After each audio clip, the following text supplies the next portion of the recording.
13 WMAZ Morning starts now. Well, we do have a level 1 severe weather risk in effect for parts of central Georgia today. We'll go through the timing of this and what to expect through the afternoon hours coming up. Plus, a GSP helicopter makes its way to Macon to search for a man. We'll explain what started the search in the first place. And with students heading back to school, it may bring some jitters. We've got some tips from a pro for both parents and kids for this back to school season. Well, good Monday morning, Central Georgia. You're taking a live look over a beautiful downtown Macon. Just check out that sunrise. The time is now 6:31 on this August the 15th. I have a feeling that this week is going to be your week. I'm Wanye Reese. And I'm Caitlin Heck. Yes, we are claiming it now on this Monday morning. That's right. It's going to be your week of heat. Yes, that heat humidity coming right back with a vengeance, Alex. Yeah, that's right. But that's until we get to like Thursday, Friday, when we're going to be talking about high temperatures, about 10 degrees below average before all is said and done. We'll map all that out here in just a few minutes. But yes, a fantastic sunrise over downtown Macon this morning. Current temperatures, they're in the 60s and 70s area wide. 68 here in Macon Bibb right now. The humidity is at 96% though. So it might look nice, but you step outside and you're going to need the windshield wipers on your sunglasses. 69 in Byron, as well as in Warner Robins, 70 in Dudley, 71 in Irwinton, and 72 in Thomaston. Down to the south, some more 60s, 68 Eastman, 67 in McRae, and 69 in Cordele. This is actually a few degrees warmer than we started yesterday. Many of us were in the mid 60s to start the day yesterday. Live radar quiet now. It was quiet through majority of the weekend as well. It's not going to remain quiet today though. We do have a level 1 risk for severe storms across parts of the area as another front slides through here. 93 going to be the high temperature. We'll talk about the details of that front and what to expect for the remainder of the week. I'll give you a hint. You're going to need the rain jacket and umbrella. There it is for a majority of the days coming up. A rainbrella. I like that, Alex. New term. All right, this morning the Bibb Sheriff's Office continues searching for a man after responding to a mental health call last night. This comes after someone fired shots in a home in Lizella around 6 p.m. Lieutenant Sean Defoe with the Bibb County Sheriff's Office says deputies heard another shot after the man ran into the woods. A GSP helicopter hovered over Hamlin and Holly Road searching for him. The Sheriff's Office says they still don't know where he is. Lieutenant Defoe says deputies believe the man is not dangerous. Of course, we'll continue to update you on this story on air and online as we learn more information. Well, a man is dead and a woman locked up after what Bibb deputies believe started as a domestic dispute. It happened before 1:30 yesterday morning in Macon's Pleasant Hill neighborhood. Someone shot 45-year-old DeAndre Fitchett in the 1300 block of Woodliff Street. He died there. 27-year-old Tashani Marie Negron now faces murder charges in his death. The Sheriff's Office says they believe Fitchett and Negron recently dated but broke up. Neither of them lived where the shooting happened. If you have any information on the shooting, you can contact Macon Regional Crime Stoppers. The phone number is 1-877-68-CRIME. Again, 1-877-68-CRIME. We now have an update on the motorcyclist killed in an accident on Riverside Drive Saturday night. Bibb Coroner Leon Jones says 26-year-old Quade Raymond Cabral from Marietta was driving south when a car hit him. Cabral let go of the motorcycle and slid into the northbound lanes of traffic where he got hit by a second car. Thankfully, no one else got hurt. It's now 6:33 on your Monday morning. Let's get you to your state news. State prosecutors are expected to bring their next witnesses this morning in the murder trial of a man accused of killing 7-year-old Kennedy Maxey.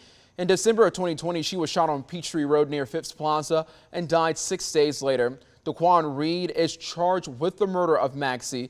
The trial started on Friday with testimony from the child's mother and aunt. At the time of the shooting, prosecutors told the jury that Reed was in another car with 3 other people. Reed's attorney told the jury Friday to question any testimony from the people Reed was with at the time of the shooting because she says that their stories just don't add up. Friday's court document showed jurors should hear from a long list of investigators and witnesses as that case continues. Well, over the weekend in the streets of Metro Atlanta, taking back the community was the theme of the Mothers Against Violence March. Keep the peace! Our kids deserve to live! A group of activists, including mothers who lost their children to violence, gathered at the juvenile court to kick off the march to a local park. The group chanted sayings like "Our kids deserve to live." You just heard them say that as they made their way to the park, and drivers honked their horns in support along the way. Organizers hope the march will lead others to take action to better their own community. A man who says he has more information on a shooting that ended at a West Macon Walmart tells his story. 2 Macon men now face felony murder charges in a shooting that happened 5 years ago, and 2 men wanted for questioning in a shooting on Ward Street in Macon. Let's catch you up on 3 things you need to know. The man involved in a shooting that ended at a West Macon Walmart is sharing what he says happened last Tuesday. Jerome Alexander says he was helping someone start their car behind Brookhaven Full Gospel Church. He says a man pulled up, used a racial slur toward him, and accused him of stealing copper. Alexander says the man went to his truck, pulled out a shotgun, and started firing. Alexander says that led to a chase lasting more than a mile, ending off Harrison Road. Alexander calls it a hate crime and possibly a case of a mistaken identity between him and the man he was helping. I feel like either him, that black old school dude, was the one stealing the copper, and he just came and got us for his protection or something like that, you know? I really don't know. It's really strange though, because we ain't gotta steal no copper. Alexander says his car and cell phone are still at the crime lab. The Bibb Sheriff's Office is still investigating the situation, but not as a hate crime. Well, 2 Macon men now face felony murder charges in a shooting we first told you about in July of 2017. The Bibb Sheriff's Office says 16-year-old Chase Gillis went to a Lizella home for a gun swap. Once inside, they say he pointed his own gun at 19-year-old Logan Nettles. A third person, David Billingsley, then shot Gillis in the head with an AR-15 rifle. He died at the home.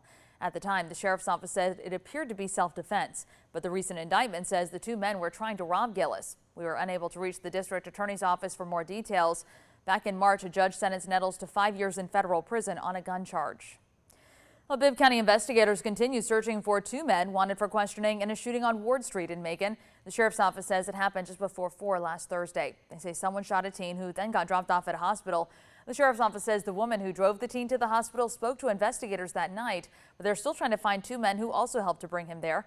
Someone last saw them walking toward Forsyth and Spring Streets. If you have any other information, you can call Macon Regional Crime Stoppers. That number is 1-877-68-CRIME. It's 6:37 now on your Monday morning. Some South Macon neighbors on social media say they're not fans of a new development coming to their community.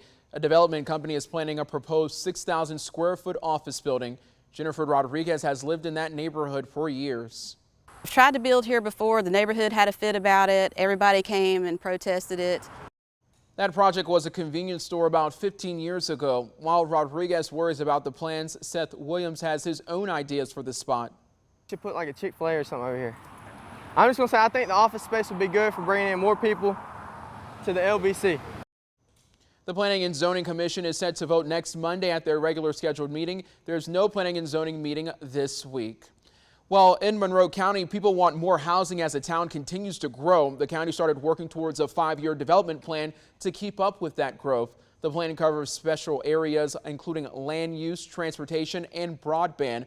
County leaders also say Monroe County businesses need more workers, and those workers need places to live. Linda Walker calls the county home and says as the city grows, it's hard for her family to reconnect. My daughter, she wanted to move back home, and she was looking for an apartment to get herself situated so she could eventually buy her a home. And it was very hard. It was hard because everything, like even now, some of the apartment complexes that they do have, it's a very long waiting list. The Middle Georgia Regional Commission says Monroe County's housing initiative includes looking at ways to provide affordable housing for people of all income levels. Some say if it's approved, a new building could be a beautiful showpiece in downtown Macon with a mission to change lives, but others worry it won't fit the current architecture. Developers released these renderings of the new proposed Cotton Avenue building for the Otis Redding Center for the Arts. They hope to get it approved at next Monday's Planning and Zoning meeting. The 2-story building will serve as a destination for youth educational programs in the arts and music. Macon Bibb's Planning and Zoning Board is set to talk about the development next Monday, but a staff report already released by the board says part of the project may clash with its historic downtown Macon setting. That report does not recommend whether it should be accepted or rejected.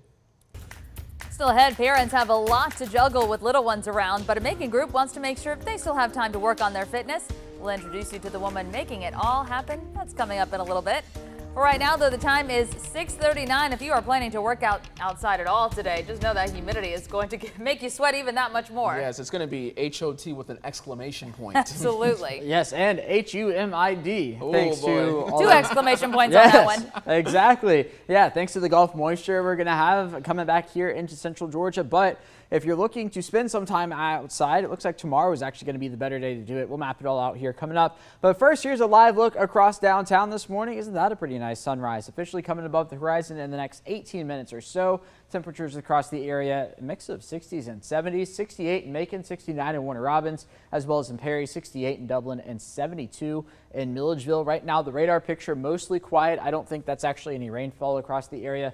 Instead, we're seeing some backscatter from the radar at this early hour. Across the southeast, you've got to go on up into North Carolina to find any rain in and around the Charlotte area, over towards Raleigh, up towards Richmond, Virginia, and then up towards Charlottesville, looking at some steady rainfall, and that's going to about do it. But if you look at this picture, you can see some clouds here in northern Mississippi, Alabama, on up into the Appalachian Mountains. That's going to be another front that works its way here into central Georgia into the day ahead, providing us with this, a level 1 severe weather risk for parts of the area. This is going to be generally speaking from Butler over towards Warner Robins on over towards Wrightsville for the threat of damaging winds, large hail, and some lightning. Now, even though this is confined mainly to the north here, I'm thinking pretty much all of central Georgia has roughly the same risk of seeing a severe storm or two across the area. The timing on this is going to be from about 3 p.m. to about 9 p.m. tonight. So here's how it looks on Future View. And like I've been saying all morning, I want to caution you when I play this animation forward, because Future View is not picking up on the amount of moisture that's available for us to work with through the day today. So it's not going to show as many showers and storms as we're going to see. Here we are at the noon hour, still completely dry. This is looking good.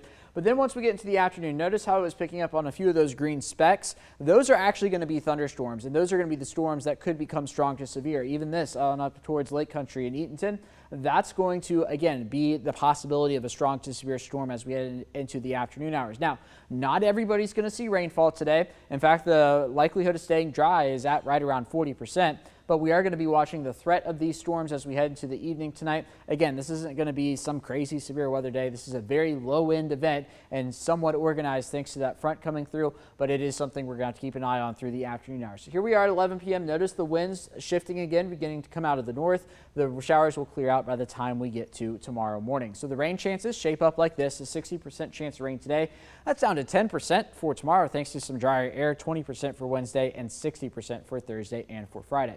Our temperatures today into the 80s fairly quickly, eventually into the 90s. Our high temperature is going to be right around 93 with that front working its way through. Sunrise this morning is at 6:58 in the morning. Here we go at the 7-day, 90s for the next 3 days. Again, tomorrow drier, lower rain chances, not as much humidity. And then if you're looking for lower temperatures, wait for the end of the week. 84 on Thursday, 83 on Friday, but that does come with a 60% chance of showers and storms. Still hanging on to the 80s for the weekend.